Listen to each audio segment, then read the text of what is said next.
Olá, muito bem-vindos à Igreja no Mundo, o programa da Fundação AIS, a ajuda à Igreja que sofre aqui na sua televisão. Sou Paulo White e espero contar com a sua companhia aí desse lado ao longo dos próximos 50 minutos. The next day, the same people threatened us by saying, "We will kill you." And then they approached us and began throwing stones, so that all the children began to cry. We ran away, closing the church behind us. They broke into the church and wrecked it. They also beat us up and threw stones at us. Sandal, uma jovem catequista, conta como um dia à noite uma multidão, gente enfurecida, atacou a igreja da aldeia onde ela vivia, acusando-a de ter queimado páginas do Corão. As acusações de blasfémia são de facto uma das mais terríveis armas que têm sido usadas contra os cristãos no Paquistão. É o caso também de Shafiq Mazik. Ele foi preso, passou, aliás, um inferno na cadeia, mas mesmo assim, depois de ter sido libertado, não deixou de ser perseguido. A tal ponto que há 20 anos que ele vive como que escondido, com medo de voltar a ser acusado de algum crime que não tenha cometido. A história deste cristão forçado assim a uma existência clandestina vai ser um dos temas em destaque do programa de hoje, em que vamos contar, uma vez mais, com a presença da Catarina Martins de Betancourt, a diretora da Fundação AIS em Portugal, via Skype. Olá, Catarina. Olá, Paulo, e olá a todos os que nos seguem em casa.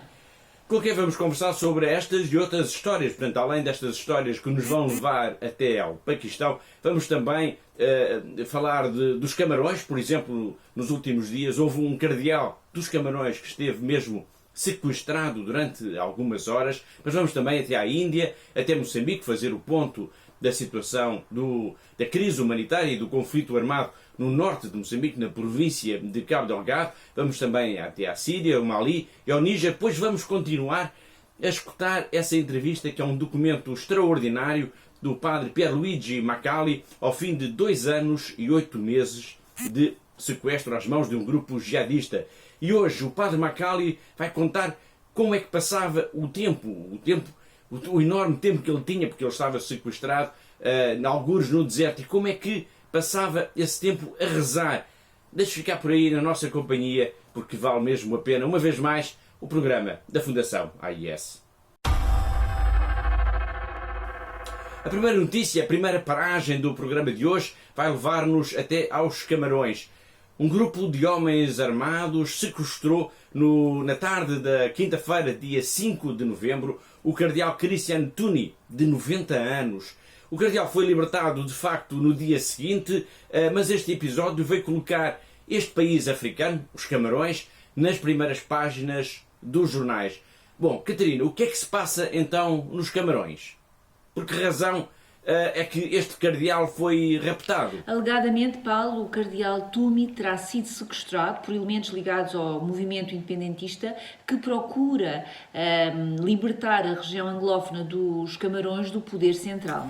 Houve alguma reação quando se soube que o cardeal tinha sido sequestrado? Sim, foi quase de imediato, Paulo. Portanto, mal começou a correr a notícia do seu sequestro, houve de imediato várias manifestações dos seus fiéis que exigiam a sua imediata libertação. O que veio a acontecer horas depois? Estamos, portanto, recordo, a falar dos Camarões e da luta de independência de uma parte deste país, luta que já custou muitas vidas humanas, mas também muita pobreza. Há pobreza, há medo e há o deslocamento forçado de pessoas, Paulo. Portanto, desde 2016, Paulo, que houve mais de 3.000 mortos por causa desta causa independentista e cerca de 500.000 de pessoas que foram forçadas a deixar as suas casas, a deixar as suas aldeias, portanto, são deslocados internos.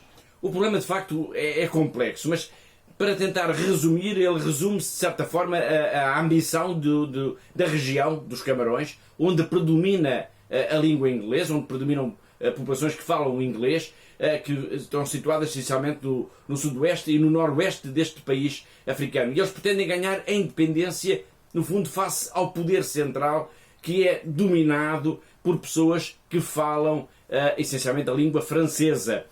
Uma luta que ganhou visibilidade desde 2017. Sim, no dia 1 de outubro de 2017, fez agora precisamente 3 anos, grupos separatistas muito ativos na região noroeste e sudoeste dos Camarões proclamaram mesmo a Amazónia como um Estado independente. Bom, deram-lhe esse nome, Amazónia. E desde então, podemos dizer que o conflito ganhou uma enorme violência. Sim, enorme violência, Paulo. Para além dos 3.000 mortos que mencionámos aqui no início da nossa conversa, há também inúmeros casos de pessoas raptadas, como o caso do cardeal Tumi que falámos aqui. Há, de facto, também um clima de intimidação geral. Há a destruição de infraestruturas, de povoações. Há registro ainda, Paulo, que houve escolas, hospitais e aldeias incendiadas e, neste momento, já é comum falar-se mesmo de guerra civil.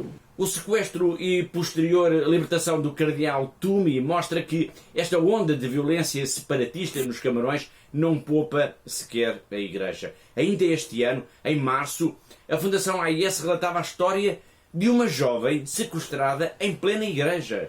Sim, e foi libertada graças a uma operação do Exército. Portanto, esta jovem, 17 anos de idade, cuja identidade nunca foi revelada por questões de segurança, tinha sido sequestrada por rebeldes anglófonos, fortemente armados, quando estava numa igreja na cidade de Mebiane. Há um outro caso brutal de violência contra elementos da Igreja. Estou a lembrar, Catarina, do assassinato de um seminarista em outubro de 2018. Sim, Paulo, foi George Anjivangue, de 19 anos, que foi assassinado por soldados à porta da igreja de Santa Teresa de Bamsing.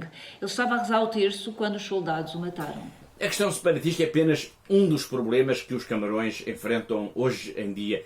É que esta região em que os Camarões está situada está também assolada pela violência de um dos mais terríveis grupos terroristas da atualidade. É o Boko Haram.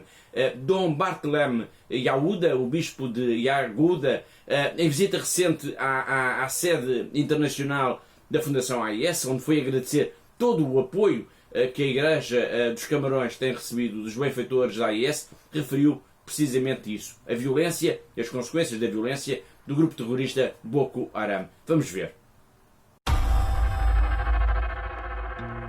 Alors, je suis Monseigneur Barthélemy Yahuda du diocèse de Yagua à l'extrême nord du Cameroun.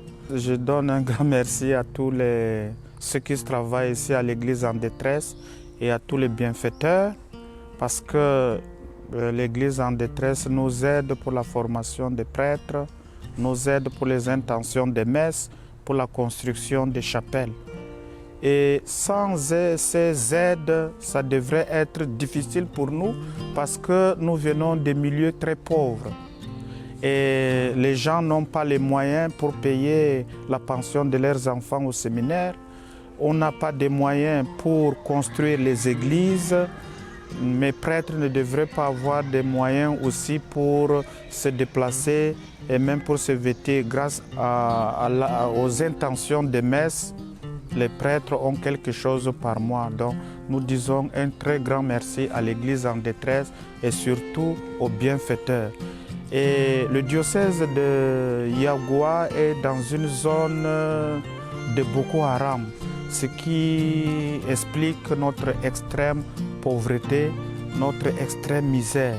Alors nous disons un grand merci à tous ces chrétiens qui aident l'Église en détresse pour pouvoir nous aider, nous les diocèses du tiers-monde.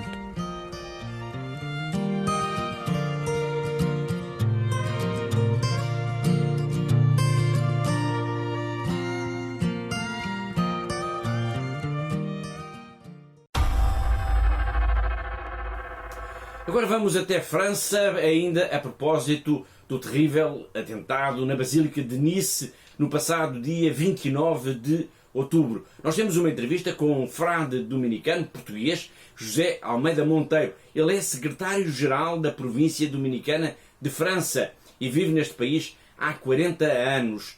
Mas antes de o ouvirmos, bom, vamos recordar, Catarina, para os nossos telespectadores, O que é que aconteceu? Foi um horrível ataque logo pela manhã na Basílica de Notre-Dame, na cidade de Nice, portanto na quinta-feira, dia 29 de outubro. Portanto, um terrorista, um jovem tunisino, entrou na igreja e esfaqueou várias das pessoas que estavam dentro da igreja, uma vez que a missa tinham acabado de assistir a uma missa.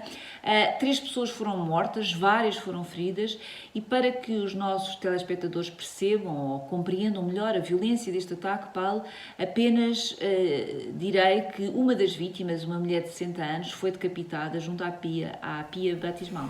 No mesmo dia houve vários outros incidentes em França e 2 dias depois aconteceu mesmo mais um atentado, mais um ataque numa igreja. Sim, no sábado, dia 31 de outubro, portanto, um padre ortodoxo foi ferido a tiro, gravemente, junto à porta da igreja na cidade de Lyon. Estes ataques, estes atentados terroristas ocorreram depois do assassinato também brutal de Samuel Paty, um professor de História. Sim, é um professor de História que mostrou na sua sala de aulas uma caricatura do profeta Maomé. A aula era sobre liberdade de expressão e o seu assassinato brutal, ele também foi decapitado, acabou por levar o presidente de França a decretar uma vigilância apertada aos grupos extremistas, nomeadamente aos grupos radicais muçulmanos. Estes ataques, e estamos agora focados na Basílica de Notre-Dame, em Nice, deixaram em estado de choque, podemos usar essa expressão, Luís Almeida Monteiro. Ele vive em França há praticamente 4 décadas e só isso bastar-lhe para dar crédito à sua opinião, para nos ajudar também a compreender melhor as razões que poderão estar por detrás deste ataque terrorista a uma igreja católica.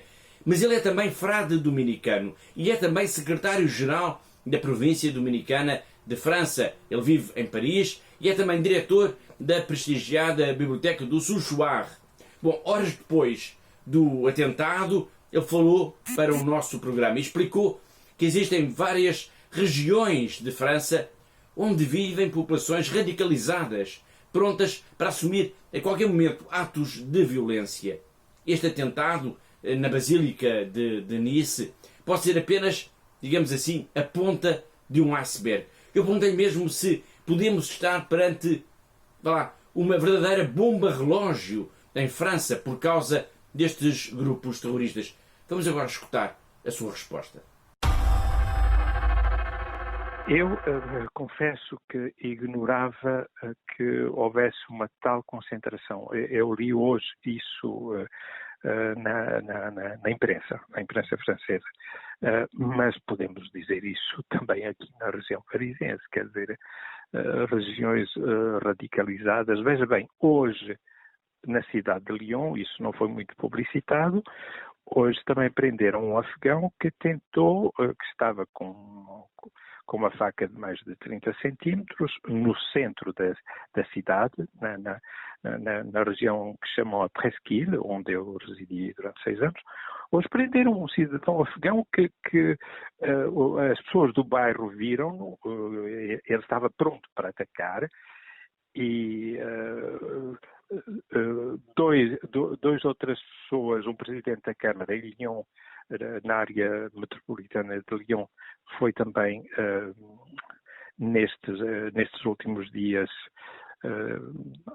foi ameaçado também de ser decapitado. Portanto, existem vários focos, podemos assim dizer, incendiários, e creio que a situação da pandemia deve pôr mais a rubro este tipo de situações. E, por outro lado, o que aconteceu, digamos, o jornal satírico publicou novos desenhos, publicou estes dias um bastante crítico sobre o Erdogan, o presidente da Turquia, e isso... Está a alimentar uma fogueira, não é?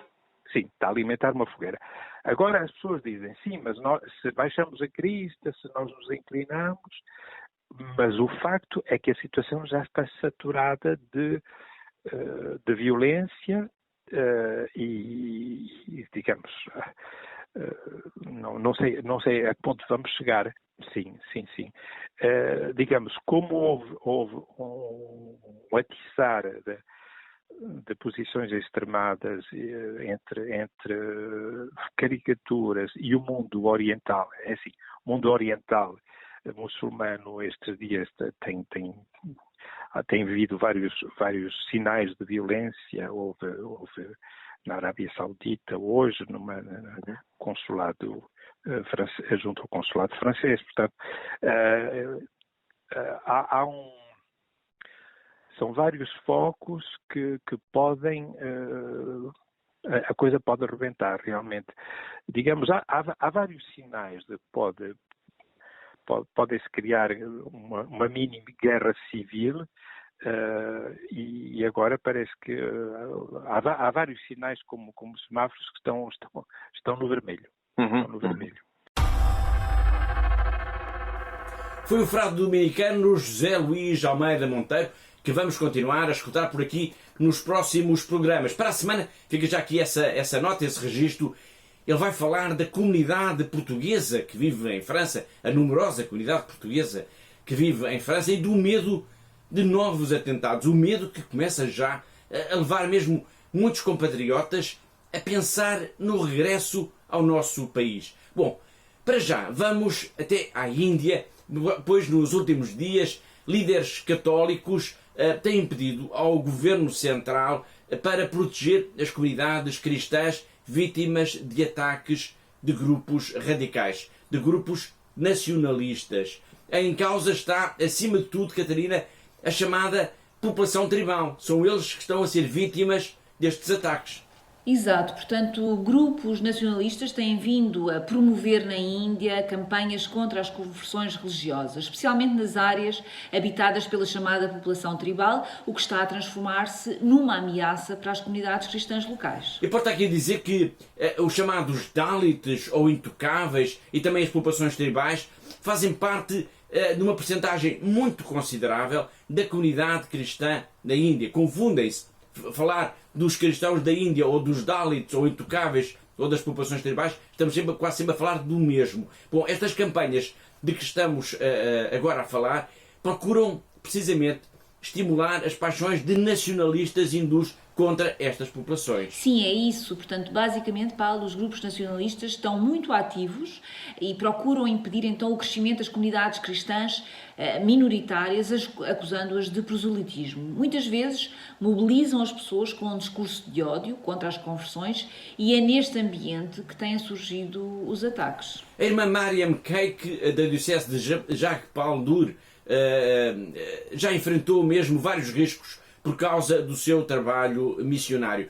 Diz ela num documentário produzido pela Fundação AIS sobre os Dalits e os tribais, em Chhattisgarh, que já foi mesmo ameaçada.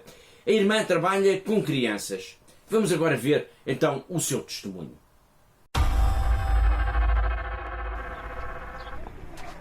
यहाँ आने के बाद में जब शुरू आई उस समय स्कूल के लिए छोटे बच्चों को लाना मेन चीज वो था।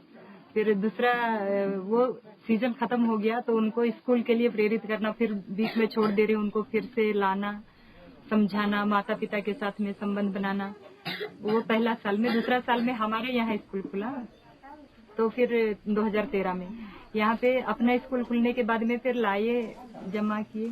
2013 में आया था। फिर अभी ऐसा जब स्कूल का उधर दूसरे हम लोग पास्टर लोगों के वहाँ स्कूल चला रहे थे, हॉस्टल के रूप में यहाँ रखे थे, तो उसी में जिस दिन उस स्कूल का उद्घाटन किए उसी दिन उन लोग केस कर दिए।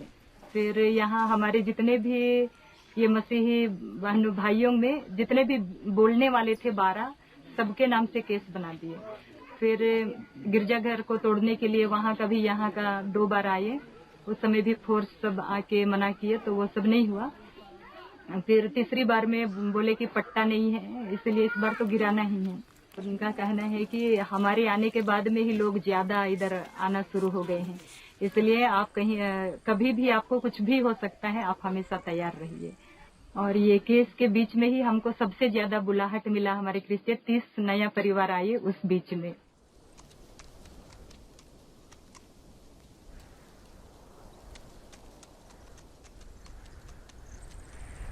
Christians here, because they became Christians, they had to undergo different kinds of suffering, discrimination, or persecution, we can say. In some cases, villages were denied ration. In some cases, those who became Christians were removed from the society. They were not allowed to take part in social activities and village common functions. And in some cases, they were even persecuted.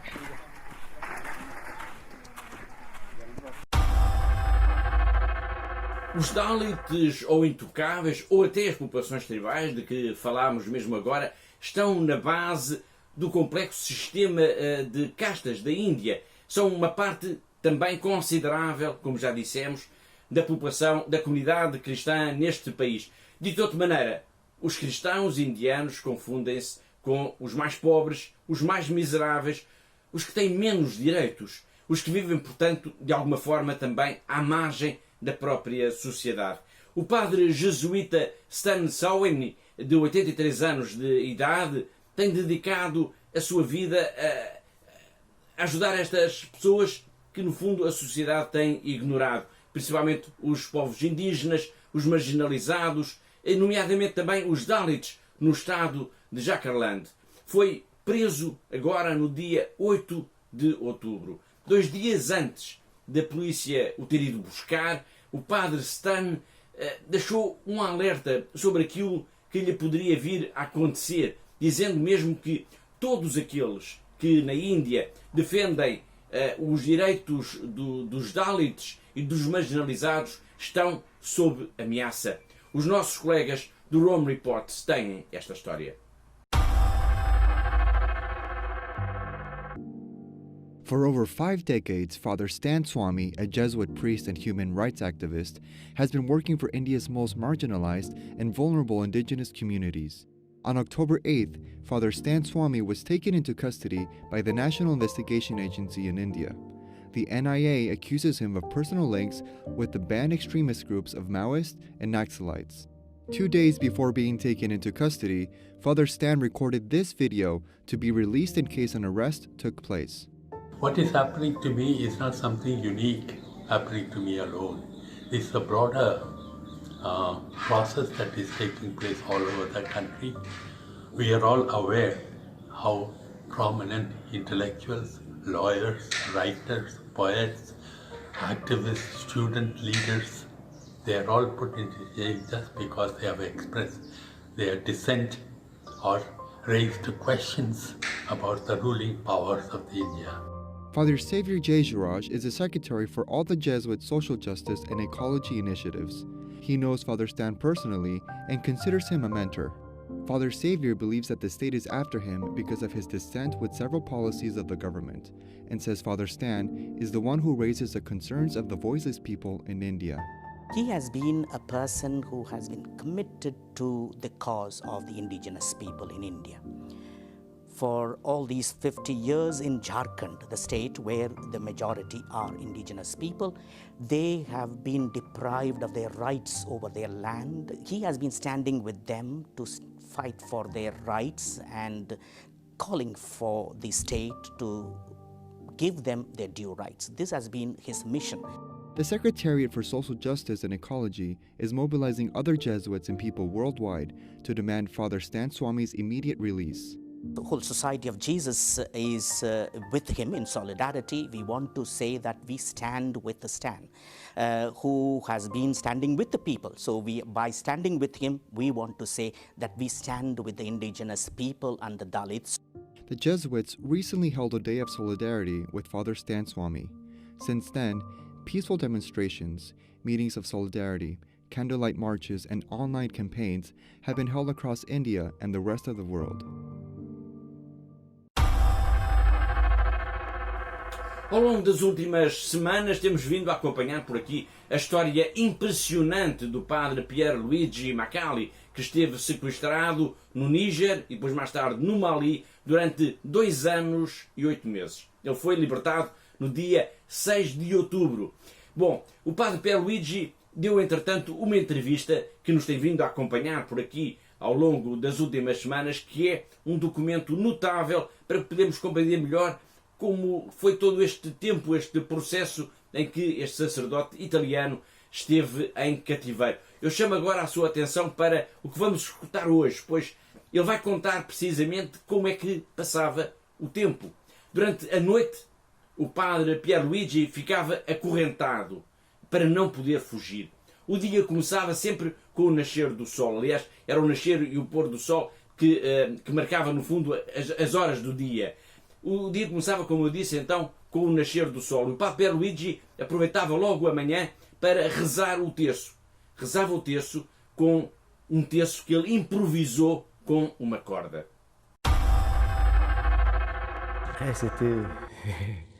Le temps était long, mais le matin passait un peu plus vite, surtout ces derniers temps, parce que bon, on s'habitue à tout et on s'organise. Dès le matin, quand on m'enlevait les chaînes, j'avais au pied la nuit, et je me levais la petite toilette, et après je pouvais marcher un peu, je priais en marchant, en disant mon chapelet que je m'étais construit avec une petite corde. Et après, je m'apprêtais à chauffer de l'eau. On avait une petite réserve de oignons et autres choses pour faire la cuisine. Préparer la cuisine, et voilà, on soignait le feu. J'étais dernièrement avec un autre otage, Nicolas, et bon, on fait deux paroles, on avait toujours quelque chose à se dire. On avait une petite radio, poste-radio, depuis le 20 mai, on nous a offert, et on écoutait les nouvelles, RFI, Radio Vatican, BBC pour entendre d'autres voix, voir le monde comme il continue à marcher, les nouvelles. Parce que la chose plus dure, c'était ne pas avoir de communication avec l'extérieur. Déjà, il était difficile de parler avec nos ravisseurs, les petits gens qui nous gardaient. C'était vraiment des jeunes qui ne parlaient pas ni français, ni autre langue qu'on connaissait, donc c'était surtout le tamatchek et l'arabe, donc quelques petites paroles, des gestes, mais on était vraiment impossible de communiquer, voilà. Bon, donc la matinée passait comme ça, on mangeait même à 11h, à 11h30, après on se reposait, il fait chaud, on était toujours sous un arbre, on n'a jamais eu un abri particulier. L'après-midi était plus long encore, attendre tout ce temps qui passe. Et après le soir, quand un peu plus de fraîcheur, on marchait, je priais, un autre chapelet. Et voilà, jusqu'au tomber du soleil, on regardait le soleil levant, le soleil couchant. La nuit, c'était un ciel merveilleux d'étoiles toujours, surtout quand on était dans le Sahara, dans le désert. Voilà, et là, on parlait avec les étoiles. On nous mettait les chaînes et on attendait le lendemain. Et on se disait, un jour plus proche, on se disait, voilà, espérons demain. Toujours cela. Donc, jour après jour, on avançait. Foi o padre Pierluigi Macali, cujo depoimento nos tem vindo a acompanhar por aqui ao longo das últimas semanas. Outro depoimento também muito significativo é o do padre Firas Lufti, sobre duas aldeias cristãs, estamos a falar neste caso da Síria, duas aldeias cristãs que permanecem debaixo do jugo de grupos jihadistas. Antes de escutarmos o apelo final deste frade franciscano, desta mensagem gravada em exclusivo para o nosso programa, antes de o escutarmos, vamos apenas situar então esta questão para os nossos telespectadores. Estamos a falar, Catarina, de duas aldeias cristãs onde vivem centenas de famílias. Sim, Paulo, são cerca de 300 famílias que estão a viver nas aldeias de Knaye e de Akumbi, portanto, debaixo das ameaças dos grupos jihadistas na província de Idlib, na Síria. Portanto, ou seja, Paulo, todos os habitantes destas duas aldeias estão subjugadas à Sharia, o que quer dizer, por exemplo, que as mulheres têm de usar véu, que as propriedades dos cristãos foram todas confiscadas, que, por exemplo, os símbolos cristãos foram também retirados, como, por exemplo, as cruzes das igrejas ou dos cemitérios, e que estão ainda proibidas todas as manifestações exteriores de fé. Ou seja, Paulo, são cerca de 300 famílias que vivem, de certa forma, aprisionadas. E é nessas aldeias que vamos então encontrar 2 frades franciscanos. Exatamente, Paulo. São os frades franciscanos Luai Bashrat, de 40 anos, e Ana Jalouf, de 67. Como já temos dito aqui nos últimos programas, portanto, ambos já poderiam ter deixado esta zona de Idlib, mas preferiram ficar. E isto torna-os, podemos olhar para eles como verdadeiros heróis. São, de facto, um exemplo extraordinário de coragem e de generosidade para com a sua comunidade. Um exemplo de coragem e um sinal até de esperança, como nos vai dizer já de seguida, então, o Padre Firas, neste testemunho gravado e enviado em exclusivo para o nosso programa, o programa Igreja no Mundo, da Fundação AIS, na sua televisão. The presence of the Franciscans is a sign of hope amidst the darkness and hopelessness. Hence, they need all the support they can get, especially financial support, because the locals cannot harvest their confiscated crops or sell their own products. Their only way of living is the constant humanitarian aid provided by the Franciscans, including food packages, medical aid, hygiene materials, and different activities for the children. Bom, vamos agora ao encontro do nosso correspondente em Macau, o jornalista José Miguel Encarnação. Hoje, o José Miguel vai falar-nos do impacto das eleições dos Estados Unidos nas relações com a China e de como isso, que é um assunto tão relevante, está a ser acompanhado nas dioceses de Hong Kong e de Macau. Muito provavelmente, quando esta peça for para o ar, já se saberá o desfecho das eleições nos Estados Unidos. Seja quem for o vencedor, uma dúvida assalta a cabeça dos católicos de Macau, de Hong Kong e da China continental. De que forma a administração norte-americana, saída destas eleições, vai interferir positivo ou negativamente na complexa relação entre a Santa Sé e a República Popular da China? De Donald Trump já é conhecida a posição. O seu secretário de Estado, Mike Pompeo, a poucas semanas do Vaticano e a China renovarem o acordo provisório para a nomeação de bispos com o consentimento de ambos os Estados, pressionou a Cúria Romana para não o fazer, dizendo tratar-se de uma cedência da Santa Sé a Pequim. Perante este facto, o Papa Francisco manteve-se em silêncio, não tendo revelado publicamente qualquer posição quanto à existência da administração Trump, tendo inclusivamente recusado receber Mike Pompeo no gabinete pontifício, que dali a poucos dias aterraria em Roma a fim de participar num evento de âmbito católico. Segundo o Santo Padre, a recusa em receber Mike Pompeo deveu-se ao facto do Papa ter por regra não receber ninguém ligado a candidaturas a cargos políticos. Até o momento, não foram conhecidos mais desenvolvimentos relacionados com este episódio, até porque Mike Pompeo acabou por se encontrar com altos dignitários da Cúria Romana durante a sua estadia na capital italiana, sendo que para o amenizar das relações algo tensas entre Francisco e Trump, muito bem contribuindo os bispos norte-americanos, em especial o arcebispo de Nova Iorque, o cardeal Dom Timothy Dolan. E se de Donald Trump pouco diferente poderíamos esperar, de Joe Biden a expectativa é grande, até porque em muitas matérias as políticas da administração Obama foram muito semelhantes ao pensar social do Papa Francisco. Se haverá, ou haveria, pois como dissemos ainda não sabemos quem ganhou as eleições dos Estados Unidos, pressões junto da Santa Sé por parte da administração Biden, como aconteceu recentemente com a administração Trump, não podemos responder. Mas uma coisa é certa, ao contrário de Trump, Biden é um defensor da diplomacia multinacional, pelo que não deveria ou deverá haver com maus olhos um entendimento, até mesmo alargado, entre o Vaticano e a China, desde que este continuasse a ser meramente do foro pastoral.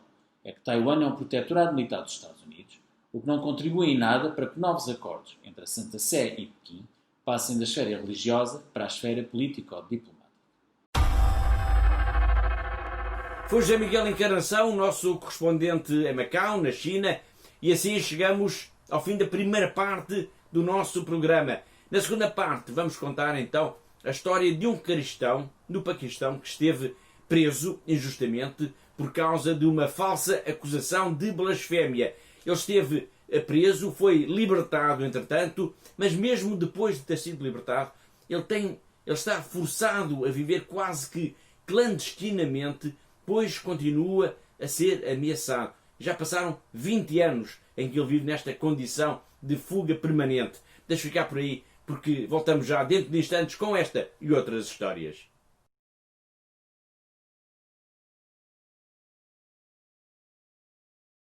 Olá de novo, está a ver Igreja no Mundo, o programa da Fundação AIS, aqui na sua televisão.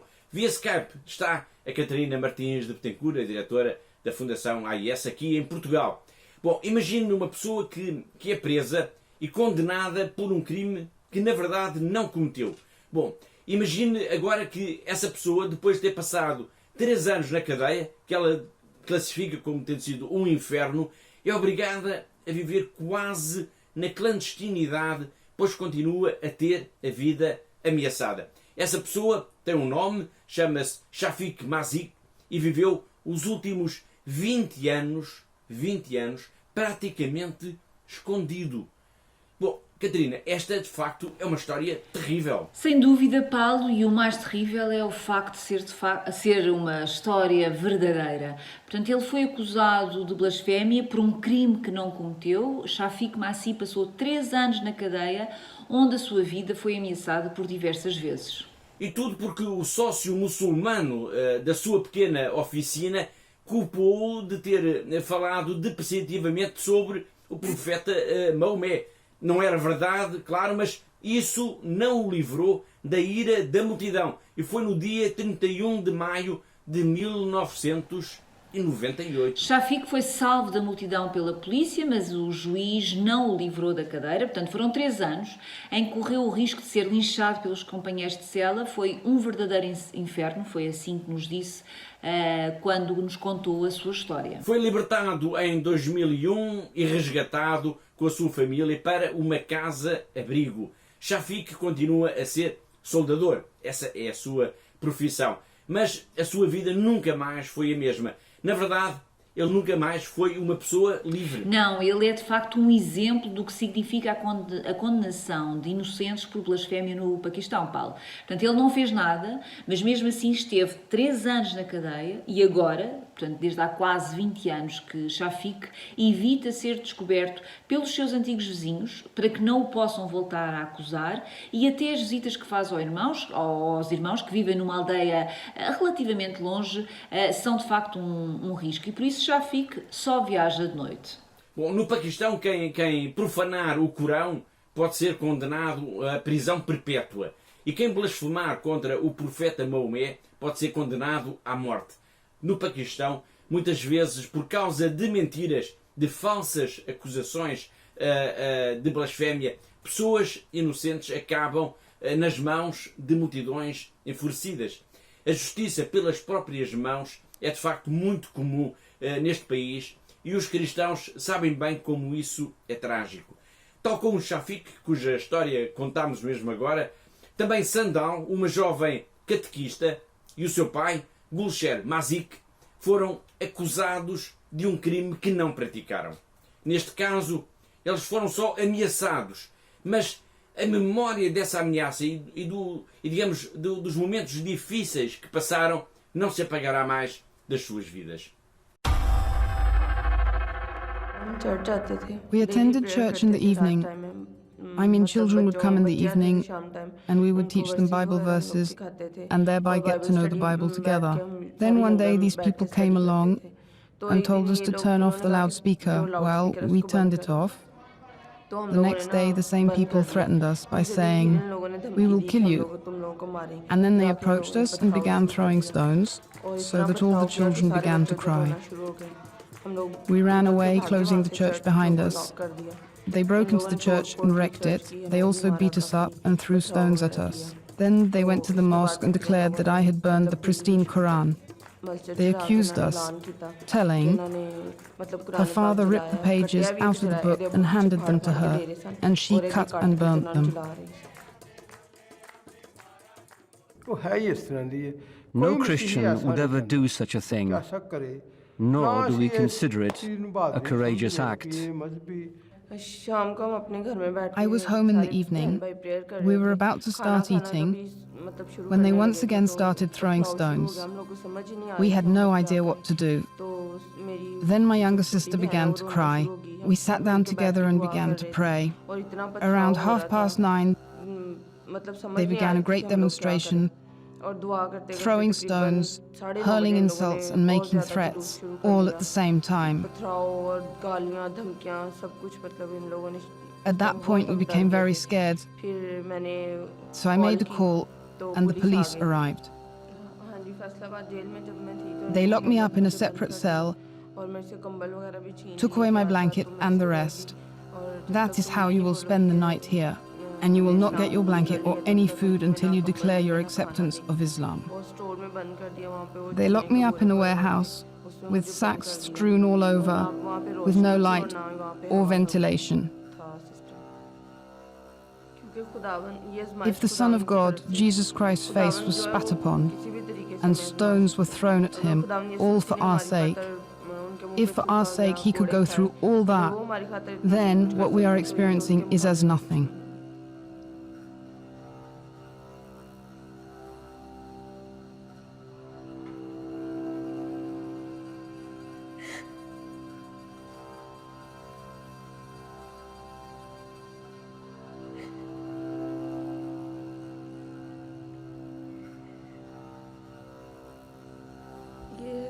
The truth is that we have moved much closer to God.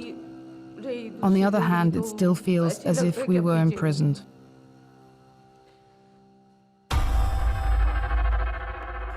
Daqui a pouco iremos recordar a campanha de ajuda de emergência da Fundação AIS para Cabo Delgado, em Moçambique. Esta é uma daquelas situações em que se aplica com toda a propriedade o nome da Fundação AIS, Ajuda à Igreja que Sofre.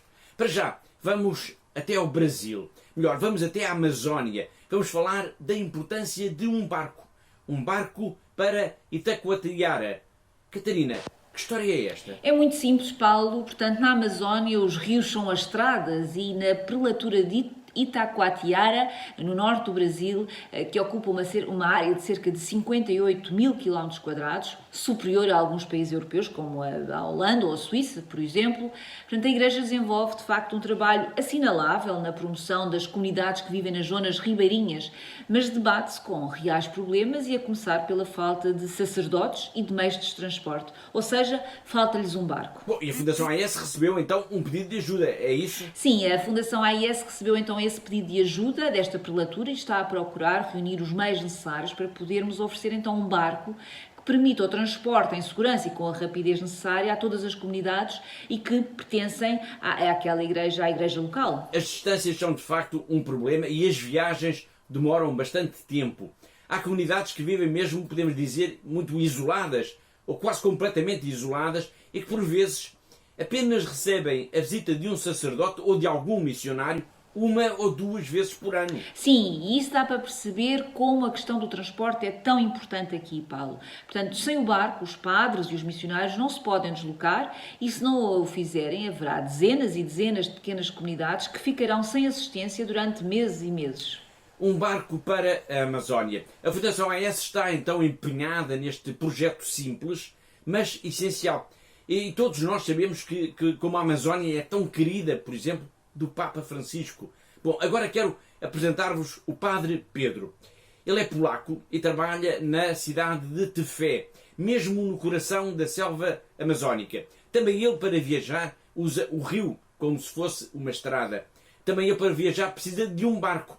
E dá para perceber agora como é de facto tão importante a existência de barcos ao serviço destas dioceses situadas na Amazónia. Vamos acompanhá-lo então numa dessas viagens.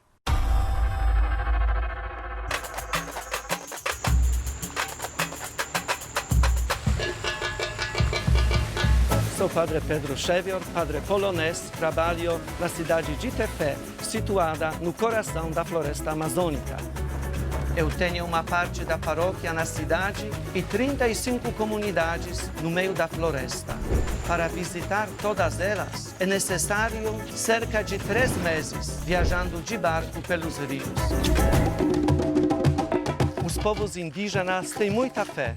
Ninguém duvida na existência de Deus ao ver um mundo tão bonito que os circunda. Infelizmente, o mundo está mudando em um ritmo muito acelerado e muitos não conseguem entendê-lo.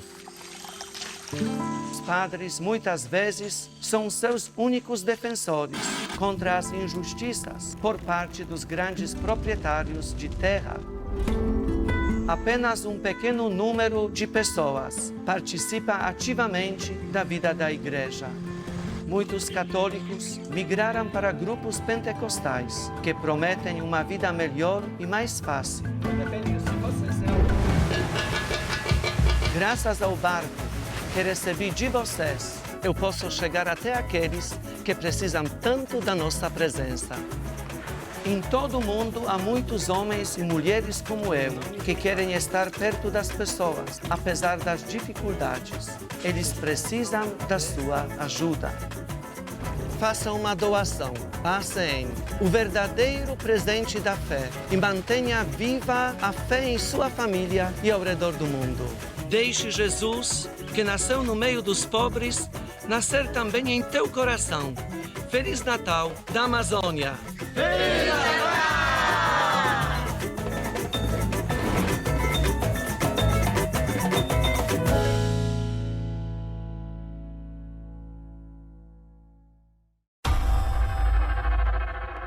Agora vamos então até Moçambique, pois agrava-se de dia para dia a crise humanitária na região de Cabo Delgado, no norte de Moçambique. Por um lado, os ataques de grupos terroristas não têm abrandado e, por outro lado, tem crescido, é uma consequência direta, o número de pessoas em fuga, de pessoas, de deslocados, de pessoas que pedem a nossa ajuda. A Igreja está a viver, de facto, uma situação aflitiva, pois não tem meios para acudir a tantos deslocados, a tantos pedidos de socorro, a tantas famílias que perderam tudo aquilo que tinham. Sem dúvida, Paulo, está a agravar-se a situação humanitária em Cabo Delgado, com a chegada contínua de barcos com centenas de novos deslocados. Tal como dissemos aqui no nosso programa, na semana passada, há muitas pessoas que chegam à cidade de Pemba, que por estes dias é considerado como que um porto de abrigo. Portanto, são pessoas que precisam de cuidados médicos, porque estão exaustas, porque estão desidratadas, porque estão com fome e algumas estão doentes, inclusive. Já houve mesmo várias pessoas que não resistiram sequer a essas viagens de barco e outros casos, por exemplo, que aliás já relatámos aqui, de grávidas que deram à luz ou nos barcos ou já nas próprias praias. Sim, infelizmente já há vários registros de barcos que se afundaram, levando para o fundo do mar dezenas de pessoas. Só num caso que ocorreu então nos últimos dias, calcula-se que cerca de 40 pessoas tenham perdido a sua vida. E enquanto isso, continuam a chegar notícias de novos ataques, de mais pessoas sequestradas pelos grupos armados que afirmam pertencer ao Daesh, o Estado Islâmico. É verdade, e muitas vezes os sequestrados são ainda jovens, são rapazes que mais tarde irão integrar as fileiras dos terroristas, e perante esta situação eu recordo, Paulo, uma vez mais que a AIS tem em curso uma campanha de ajuda de emergência e lança aqui uma vez mais este apelo à generosidade de cada um dos nossos telespectadores para ajudarem a Igreja de Pemba, a Igreja de Moçambique, nesta altura tão difícil em que há milhares e milhares de pessoas em fuga. Bom, já iremos falar da campanha, Catarina. Para já proponho que acompanhemos então o Bispo de Pemba numa ação da Caritas de Moçambique na praia de Paquitequete no dia 28 de outubro. Nós já vimos aqui esta peça na semana passada, mas eu gostaria de voltar a exibi-la, pois ela mostra bem a dimensão não só da tragédia humana que se está a verificar em Cabo Delgado, mas também da impotência para quem tem tão poucos recursos para poder ajudar estas populações que perderam tudo aquilo que tinham. Bom, esse bairro aqui chama Paquitequete e é o lugar onde têm chegado os barcos com os deslocados que estão a fugir das cidades vizinhas e das ilhas. Já chegaram aqui cerca de 170 embarcações, talvez com os de hoje possa chegar ao número de 200, mas cerca de 10 mil pessoas que já chegaram aqui e continuam a chegar. Algumas por causa dos ataques que sofreram, outras saem das suas aldeias preventivamente porque têm medo. É uma situação generalizada de muito medo, então as pessoas estão fugindo. Só que chegando aqui, encontra essas condições. Estão dormindo sobre tendas improvisadas, porque ainda não foi visto um local para serem levadas. A maior parte delas são levadas pelas famílias, ou porque já tem familiares aqui, ou famílias que se comovem com a situação acabam levando gente para casa. Então é uma situação muito difícil, mas ainda são centenas de pessoas que estão aqui, que dormem aqui na praia. Infelizmente já aconteceu casos de morte, tanto de gente que morreu no caminho, porque essas pessoas nas embarcações ficam às vezes 3, 4 dias no mar. Então chegam desidratadas, chegam doentes, já houve partos durante a viagem. Então é uma situação muito difícil, uma crise humanitária muito forte, para a qual nós pedimos, nós imploramos mesmo ajuda e solidariedade da comunidade moçambicana e da comunidade internacional.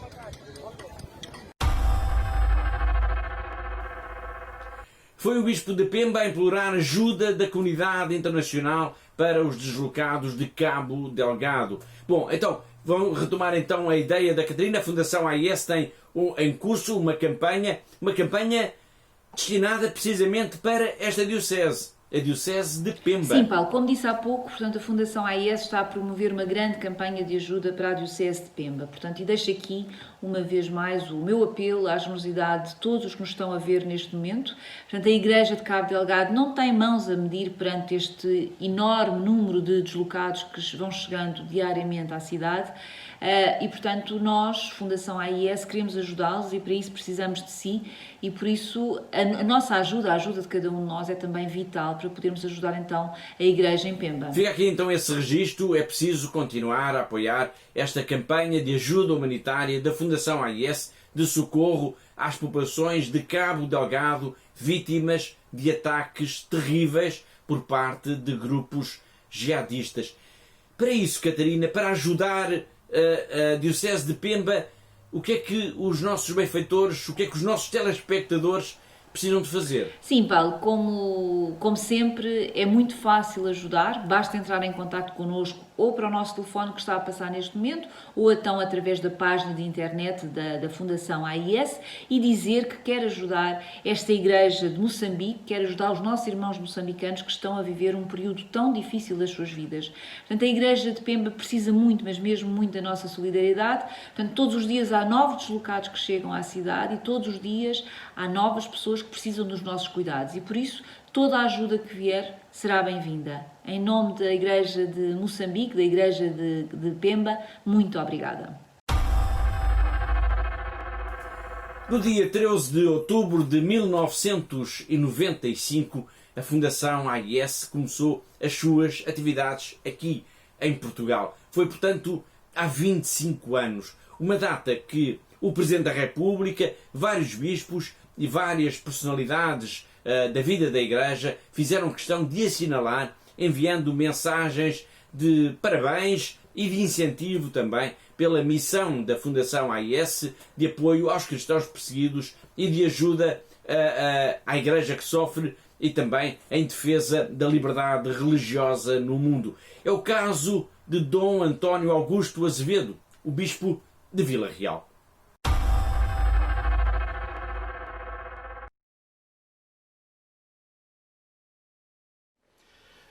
Quero felicitar a Fundação da Ajuda à Igreja que Sofre por este importante aniversário. É mais um aniversário desta instituição que tem desenvolvido um trabalho absolutamente notável nesta causa de atenção às comunidades cristãs que em tantas partes do mundo mais sofrem. Quero felicitar-vos por este aniversário e agradecer o vosso trabalho, que é um trabalho certamente muito importante, diria até indispensável para essas comunidades. Precisam de apoio, o apoio certamente material, também um apoio de proximidade, mas é também um trabalho importante para nós, porque nesta cultura em que tantas vezes aquilo que se passa ao longe, e sobretudo estas notícias mais relativas a tantas formas de discriminação, tantas formas de pôr em causa a liberdade religiosa de tantas comunidades cristãs, pois bem, é muito importante que essa comunicação chegue até nós, que, de certo modo, abale as nossas consciências e nos ajude também a tudo fazermos para estarmos ao lado desses cristãos que em tantas partes do mundo sofrem precisamente por serem cristãos. Muito obrigado, muitos parabéns e o meu apelo para que continueis a cumprir com esta coragem, com este empenho, esta causa tão importante à vida da Igreja.